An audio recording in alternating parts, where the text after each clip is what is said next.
Good morning, everybody. Welcome here to our YouTube channel again to talk about today the top surgery, one of the most common procedures we perform in our center and one of the most demanded procedures here in Spain.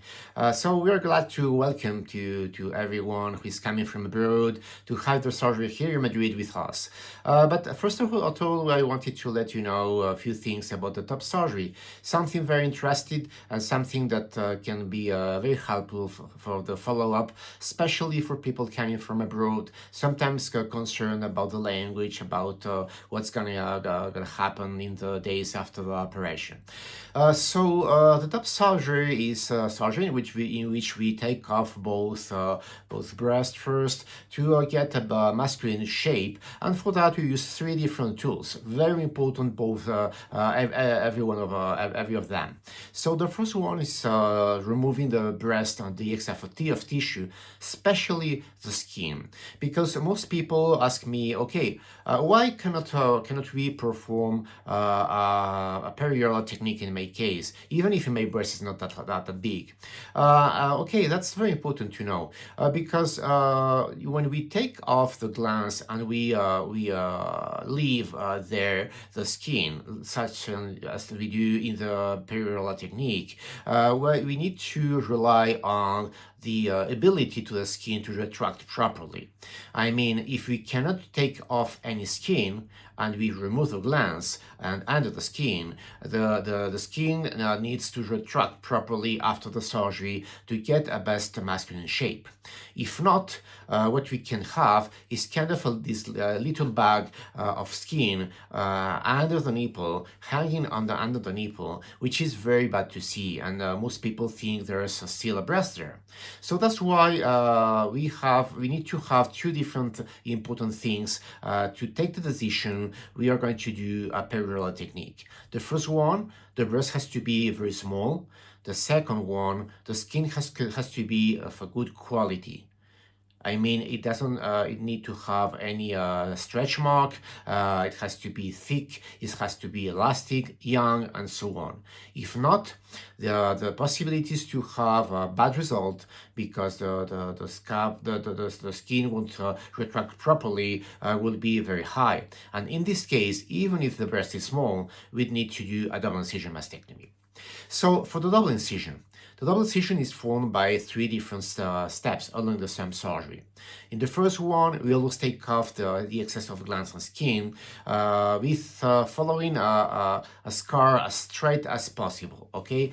From the middle line, more or less, from the place in which the breast or the excess of skin starts, towards the armpit, under the armpit, but as straight as possible, not in that position. Okay, because if we put this scar in this position, we'll find a very visible scar, which is a very important mistake. I'm aware many surgeons do it, but it's not the correct way to do the things, because we'll find a bad result.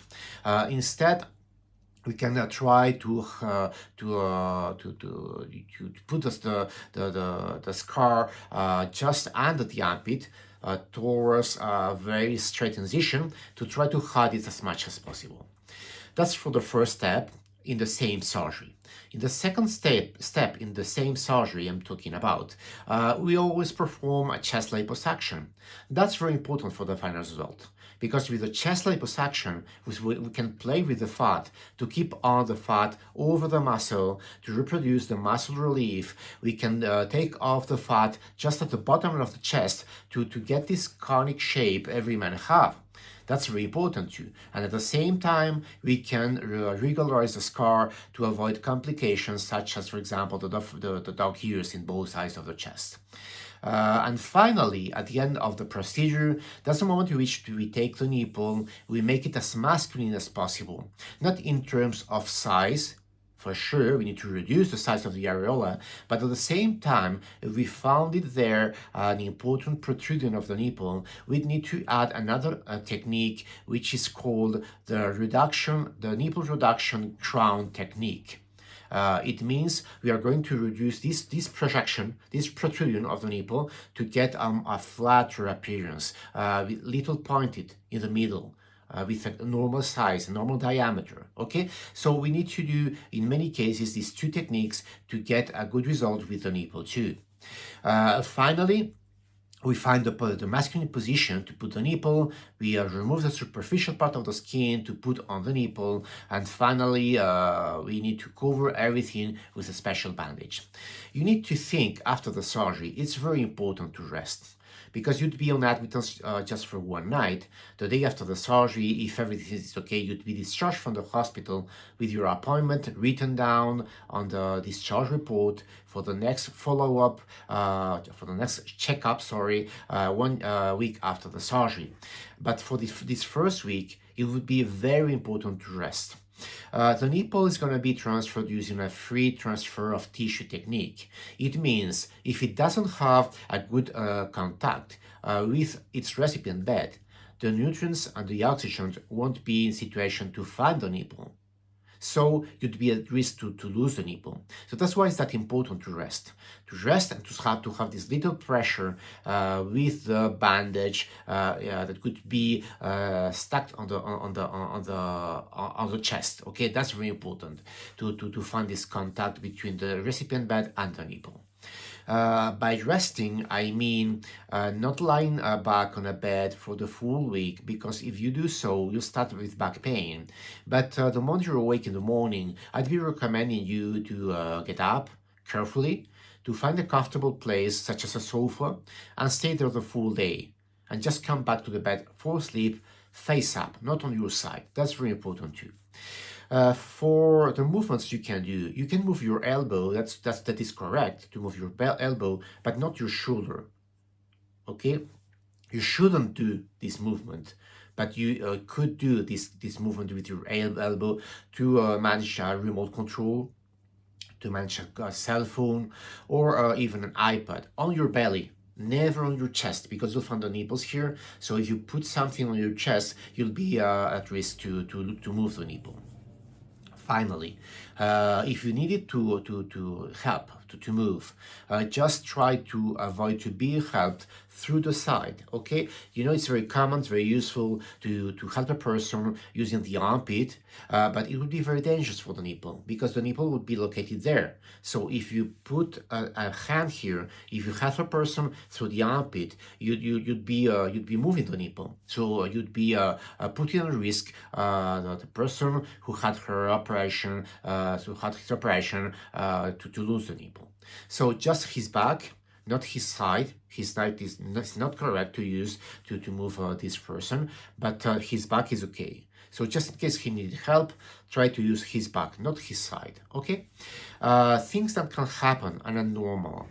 Yellow stains through the bandage, okay? That's the antibiotic cream you use to treat the graft. Nothing to do with an infection. Even if sometimes it can remind us an infection, it has nothing to do with an infection. It's just this antibiotic ointment you use to treat the graft. Sometimes little blood, spots of blood through the bandage can be normal too, because of the entrance points for the liposuction. And finally, bruising at the bottom of the bandage. That's normal too. Don't worry about it. That's absolutely normal in the follow-up of every trans man who had his operation using this double incision technique. You'd have your first appointment on 1 week after the surgery. Up to this first appointment, try to rest. Please remind, not bed rest. Lying on sitting down on an armchair or in a sofa, it's okay, but trying to avoid any chest or any arm movements. That's very important. First appointment on day 7 to take off the bandage and to put on a compression vest. Don't forget to raise your chest before the surgery. It's very important with an electric razor. Okay, don't use blades. Don't use wokes. Okay, it would be very aggressive over your skin, and we'd be finding probably complications if you do so. And second appointment on day 14th to take off the stitches. from day 7 after the first checkup up to the second checkup. Try to rest a little indoors, don't go outside. You won't find the nipple strong enough to support any heat over before 1.5 months after the surgery. So very careful the second week too.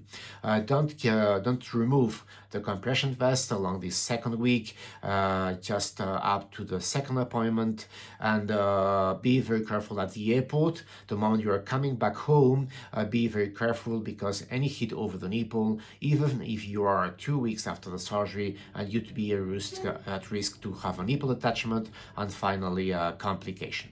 Okay, so I hope this video could help you to understand the follow-up for the double incision, and to understand in what way the surgery works. And in any case, if you've had any doubt, I'll be glad to answer all your questions to the new technologies. Bye bye, take care.